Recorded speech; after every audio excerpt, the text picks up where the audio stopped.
finalmente é revelado o grande incidente envolvendo Loki e Herald, o grande destino de Shanks e o despertar do hack do rei de Sanji. Mas para galera aqui, para falar do capítulo 1152 de One Piece, um capítulo até que bem legal, foi um bom capítulo, um capítulo mais de informação, mais informativo, não teve tanta cor de ação, nem teve ação no caso, porém foi mais para explicar as coisas. Além que parece que teremos o grande flashback de Elf, então vai ser bem interessante. Mas chega de enrolar, já deixa o like que é importante e ativa o sininho para não perder os próximos vídeos de One Piece. O capítulo então começa com os gigantes se preparando para pegar o elevador para chegar até o Reino do Sol. E nisso, antes que o Luffy possa ir até o caminho, o Gaban chama ele e meio que fala que ele precisa controlar melhor o uso do seu hack do rei quando for lutar, porque realmente parece que esse é o grande segredo para se derrotar os Cavaleiros Sagrados, né, a imortalidade deles. Vemos também o Loki se oferecendo para ajudar o Hairudin e o bando, porque como Elbaf, meio que a cidade dele, né, a ilha dele quer ajudar, porém o Hairudin ainda não confia no Loki, então não quer levar ele lá pra cima, porque vai que ele se une ao governo mundial. E nisso vemos a cena que causa um dos maiores discussões da fã de One Piece, uma das mais tretas da fã de One Piece, que foi o Gaban, ele olha pro Zoro e pro Sanji, e ele comenta falando que tem mais um no bando que pode usar o hack do rei, e o Sanji na hora já se empolga, falando que é ele, que ele vai ficar mais forte do que o Zoro e o Jinbe, então ele meio que acha que vai ser ele que o Gaban vai ser citado, porém o Gaban já corta ele e fala que o Zoro, que é esse tal personagem que tem o hack do rei no bando. E aqui teve uma cena que pra mim foi inacreditável, que foi o Zoro ele falar que não sabia que tinha o hack do rei.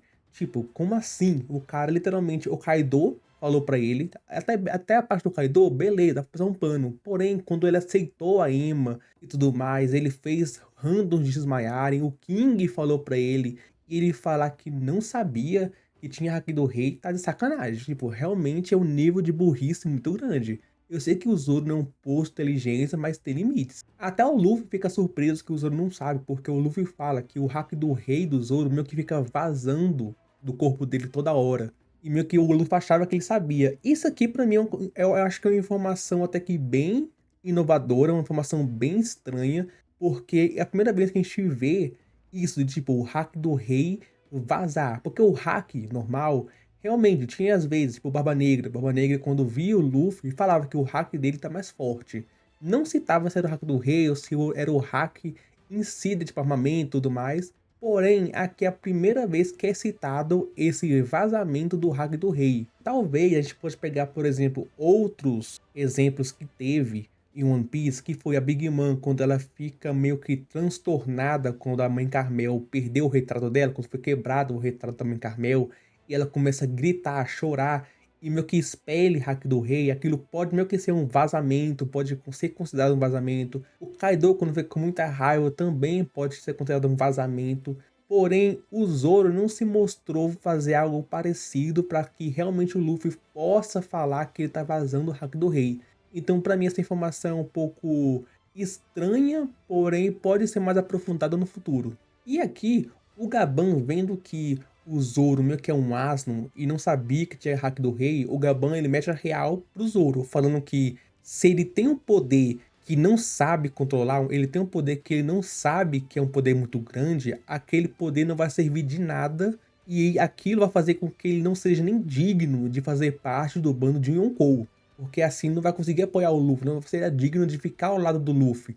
E o Zoro meio que reconhece que a culpa realmente é dele e até se desculpa. Então realmente aqui o Zoro ele viu que estava errado. Realmente o Gaban deu um chega pra lá pro Zoro. Nisso então, o Sanji ele tenta mais uma vez dialogar com o Gaban, perguntando se ele também tem o hack do rei e tudo mais. Porém, antes que o Gaban possa falar alguma coisa, meio que a cena corta por Hairudin e por Loki discutindo. Porém, aqui, eu admito que o Oda aqui deu uma zoada no Sanji e tudo mais, com essa parte de quem tem o hack do rei e tudo mais. Porém, aqui ficou muito em aberto, aqui ficou muito claro que o Sanji realmente pode ter o hack do rei. E tipo, como assim? Porque quando a cena é cortada sobre a fala do Sanji, sobre o Gaban ter respondido, no quadro seguinte é mostrado o Sanji reagindo a alguma coisa, mostrando que o Gaban falou alguma coisa pra ele. Se o Oda quisesse meio que realmente encerrar esse assunto do hack do rei do Sanji, ele mostraria o Gaban falando que ele não tem o hack do rei, que ele não sente nada do Sanji de ter hack do rei. E meio que acabaria ali. Ou então, meio que se fosse só uma piada, assim que o Sanji falasse e a cena cortasse, cortaria ali, acabaria ali. Porém não, Oda deu o trabalho de desenhar o Sanji reagindo a alguma coisa. Então aqui pode ter um indício do Sanji ter escutado alguma coisa do Gaban que talvez ele tenha, mas não tenha despertado. Ou então algo que meio que o Gaban talvez sinta um pouco de hack do rei nele, mas porém é muito fraco. Então o Sanji vai trabalhar para conseguir aumentar e despertar. Então realmente tem uma grande chance do Sanji conseguir hack do rei até mesmo nesse arco. Porque primeiramente, o Gaban, ele faz paralelo com o Sanji. Tipo, como o Zoro faz com o Rayleigh, o Luffy com o Roger. Então, se o Gaban tem, coincidentemente o Sanji terá hack do rei. Porque é aquilo, né? Os dois, meio que os bandos têm que se espelhar. Então, realmente, quem acha que o Sanji não terá hack do rei tá pirando, porque o Oda joga muito indício. Nisso, o Hayrodin e o Loki começam a discutir, porque o Loki ele quer ajudar, porém o Hayrodin é aquele, o Hayrodin ele tem rancor do Loki, vai ter rancor por muito tempo, então ele não confia em nada do que o Loki fala. O Loki até fala que se o Hayrodin vai deixar estrangeiros proteger o país dele do que o próprio habitante proteger o país dele. E o Luffy, para acabar com esse caso, com essa briga, ele então convida o Loki para fazer parte do bando, porque se o Loki aceitar, o Hayrodin meio que vai ter que acatar o que o Luffy tá pedindo de libertar o Loki, porque né, o Hayrodin responde pelo Luffy, porque o Luffy é o chefe do Hayrodin. Mas é aquilo, o Sanji e o Zoro já não aceitam que o Luffy convide o Loki, que o Loki entre no bando, porque primeiramente o Loki é gigante, o navio não caberia, e o Sanji até fala que o Loki, para comer, comeria muito mais do que o Luffy, então ele não teria comido o suficiente. E o Loki também recusa, porque o Loki não aceita ser subordinado de ninguém, apenas do Rox. Mas foi legal ver essa cena do Luffy convidando o Loki, porque fazia tempo que a gente não via o Luffy convidando qualquer um pro bando, igual foi em Thriller Bark, quando ele convidou aquela árvore, aquele unicórnio zumbi. Então foi até que uma nostalgia legal. Porém, antes deles subirem até o elevador que leva até o Reino do Sol, o Gaban então pede também pro Hayrodin soltar o Loki. E assim que o Hayrodin escuta o próprio Gaban falando isso, ele já começa a ficar meio que curioso. Porque se o Gaban tá pedindo isso é porque realmente a coisa pode ser séria. Então ele meio que decide ficar junto com o Luffy. E o Luffy pede para que o Sanji e o Zoro e que o resto dos gigantes que estão lá vão primeiro lá para cima, que eles vão depois. Então, de começo a gente vai ver meio que o Zoro, o Sanji, os piratas gigantes que estão lá, meio que lidando talvez com Dory, com Brog, com os gigantes demoníacos, os gigantes do bando do Hayrodin pode lidar com os monstros dos pesadelos também, e também precisa de alguém para lidar com Kiringan. Mas eu acho que eles não devem lutar contra Imo, talvez eles sirvam de escada para que o Imo apareça e derrote tipo todos eles. Assim o Luffy vai chegar com o Loki, o Hayrodin e assim lutar contra Imo, mas de início a gente não deve ver o Luffy nessa luta. Porém, uma coisa bem interessante foi que Gaban, ele fala que ele tava lá no castelo junto com o Shanks no dia do grande incidente. Então o Hayrodin já fica curioso. Claro, o Gaban fala que ele não tava a todo momento, ele chegou no final do incidente. E quando ele fala do Shanks, o Luffy já fica empolgado, já fica meio que curioso sobre o Shanks. E o Zoro, ele tá igualzinho a gente. O Zoro, ele já não tá mais aguentando toda hora falarem de Shanks. E Shanks isso, Shanks aquilo. Porque toda hora que falam do Shanks, o Luffy parece uma criança. E meio que ele não aguenta mais ouvir esse nome. E realmente, aqui eu tô concordando com o Zoro. E teve até uma cena engraçada que ele falou que é zoado toda hora falarem do Shanks. E o Luffy entende como se o Zoro vai chamado o Shanks de zoado. Mas não, ele meio que entendeu errado. Foi bem legal essa cena. Nisso então, o Hayrodin, meio que para confiar e libertar o Loki, ele dá uma última chance para que o Loki, ele meio que explique e conte a verdade do que aconteceu com o pai dele e com toda aquela briga que aconteceu no castelo há 14 anos atrás. E começamos um flashback, finalmente, sobre o que pode ter acontecido. E a gente vê o Loki chegando no castelo do rei, Harold junto com Jaru. É que foi algo bem legal porque a gente viu que os dois, eles meio que eram conhecidos, meio que colegas, os dois meio que se davam bem, o Jaru junto com o Loki. Eles conversam de boa um com o outro, eles não têm tipo essa rixa, essa raiva que cada um tem com o Loki. E aqui o Loki meio que ele acha ruim o que o pai dele tá fazendo, né, o Rei Harold, que é se aliar ao governo mundial, porque o governo mundial matou os Rocks, então ele não confia no governo mundial. E não só isso, como também o Loki, ele não gosta de como que o Elbaf tá sendo moldada, porque Elbaf agora virou meio que um país de paz, um país de estudo. Então ele não gosta disso, porque assim, as crianças que vão crescer e vai ser o futuro de Elbaf vão ser pessoas fracas. Então meio que o país vai perder a credibilidade. Ele reclama isso com o Jaru e tudo mais, que as crianças vão ser fracas. E realmente está acontecendo isso. Realmente passou alguns anos, realmente as crianças estão sendo fracas. Dá pra ver isso. E o Jaru, escutando todo esse desabafo do Loki, ele tenta passar um pano pelas ideias do Harry sobre meio que parar com o mundo de guerra. Porque ele até comenta da neta dele, que é muito fofinha pra lutar e tudo mais. Porém, o Loki ainda não liga. E eles finalmente chegam até a sala onde está o Jaru. Porém, aqui a gente teve uma grande surpresa, que foi quando eles finalmente entram na sala, eles vê todos os guardas do castelo meio que perfurando o Harold. E aqui eles ficam surpresos e tudo mais. E a gente não vê como que o Harold tá. A gente vê só a silhueta dele. Porém, é inegável que o Harold, ele deve estar nessa forma demoníaca dele. Eu acho que aqui ele deve ter sido possuído pelo Imo e tudo mais. Deve estar com as asas, deve estar com os chifres não, porque ele tira, ele arranca. Porém, eu acho que ele deve ter meio que surtado por conta da possessão. Os guardas lutaram contra ele. E meio que o Loki tentou ajudar e tudo mais. Aí depois ele inventou o Harold em forma demoníaca. Meio que tá muito evidente pra isso. Nisso, o capítulo muda e a gente vê o Gaban, até que jovem, conversando com o Shanks. O Shanks foi lá visitar o Harold e tudo mais. Eles estão conversando. E essa cena, só essa pequena página do Shanks conversando com o Gaban, tem muita coisa importante para se comentar, tem muita teoria legal, então eu quero deixar para comentar sobre ela no final do vídeo. Nisso tivemos mais da conversa do Shanks com o Gaban, e o Shanks comenta que ele conheceu o Harold em Marijoa, mostrando que ele continua indo lá, mesmo ele sendo um pirata, mesmo ele não aceitando a família dele, continua indo lá.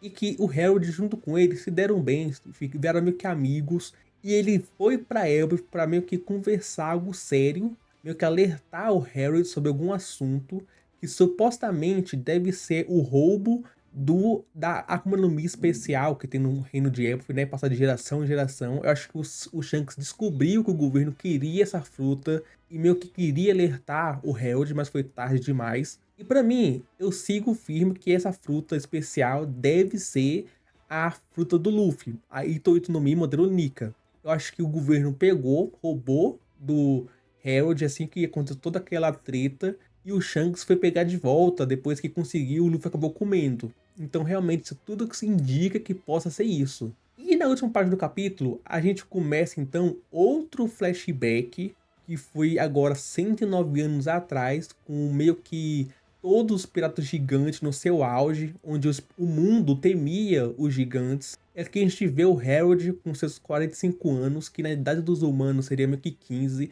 Então ele já era tipo rei com 15 anos, bem maluco isso e isso. E a gente vê ele meio que acabando com um reino sozinho. O maluco era muito forte, além que um cara era poucas ideias. Falando agora um pouco sobre o capítulo, eu achei bem interessante isso, porque é aquilo. Atualmente as pessoas não estão ligando muito para os gigantes, chamam gigantes de bucha, que os gigantes eles são fracos. E aquilo, não mentiu, não é mentira isso e tudo mais. Porém, os gigantes, eu entendo que individualmente eles podem ser fracos, porque a gente não viu tanto gigante forte. Além que, tipo, se tivesse um gigante com Akuma no Mi, seria absurdo de forte. Os gigantes, eles meio que são nerfados na obra, porque só pelo seu tamanho e tudo mais, eles já são absurdos, eles têm um poder destrutivo grande. Imagina, por exemplo, um gigante com uma Logia, o quão absurdo seria. Porém, o Oda, ele sempre, mesmo ele fazendo com que os gigantes sejam bucha, ele sempre tenta aumentar a moral dos gigantes. E toda a ira dos gigantes, a Big Mom mesmo falando que com o exército dos gigantes, ela seria invencível. O Imo mesmo, ele quer no caso, o exército dos gigantes. E por que isso? Porque é aquilo, os gigantes atualmente eles estão no reino de paz. Eles estão na paz e não estão tanto para guerrear. Porém, como mostrou no flashback agora, que há 109 anos atrás, eles eram pessoas que realmente só pensavam em guerrear, só pensavam em lutar. Então, imagina um país inteiro com essa mentalidade de que tem que guerrear, tem que dominar as coisas. Eles seriam imbatíveis, eles seriam muito fortes, porque o que vence neles são a quantidade. Se pegasse uma frota de gigantes com sangue nos olhos, os caras acabaria com qualquer reino, com qualquer território em minutos, porque eles são muito poderosos. Só um meme acabaria com muito facilmente. Então é por isso que o Oda tenta colocar esse medo dos gigantes, e realmente faz sentido esse medo dos gigantes, porque a quantidade deles e tamanho ajuda bastante eles. E um fato curioso é que o Harold, nesse flashback que mostrou ele lembra muito o Kaido. E se realmente esse for o flashback grandioso de Elbaf, né, mostrando toda a história do Harold, do Loki, o que aconteceu naquele incidente, aquele grande flashback que sempre tem nos arcos, se for esse, ia ser muito interessante se Oda mostrasse se o Kaido realmente é filho do Harold. Eu acharia bem legal e interessante se mostrasse isso. Mas agora vamos falar sobre a cena do Shanks e do Gaban nas fontes termais. Eu falei que vou deixar ela pro final porque tem muita coisa para se debater nela, para se teorizar nela.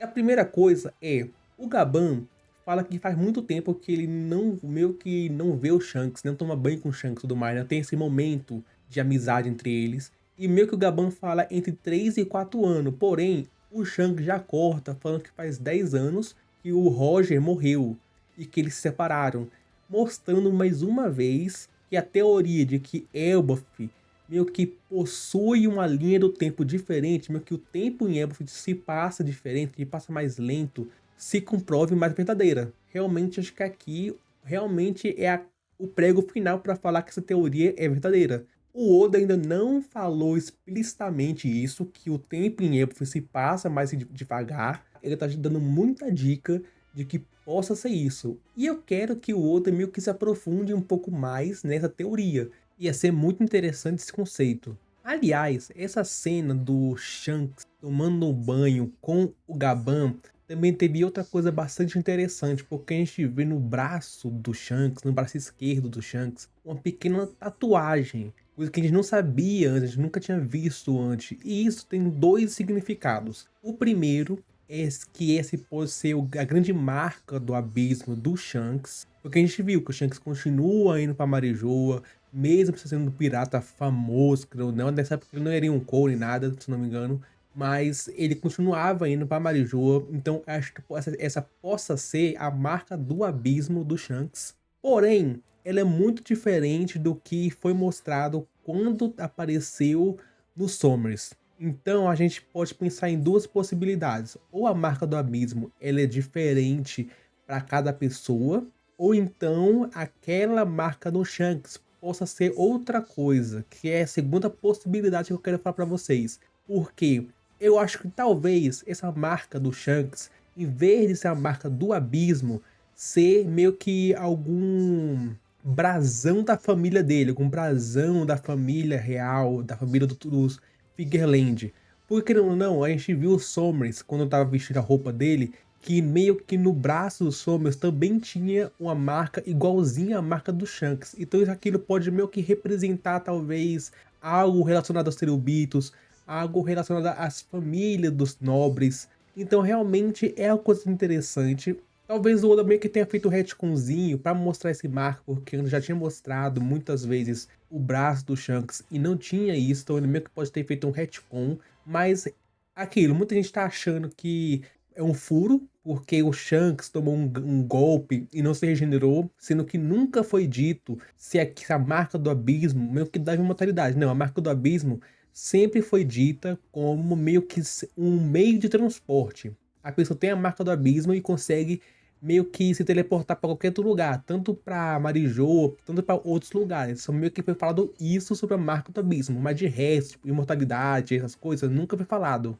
Não só isso, como também tivemos outra coisa bem interessante, que foi o Gaban, ele fala que a vida do Shanks meio que começou a ficar complicada quando ele soube que ele era o garoto destinado, o garoto prometido.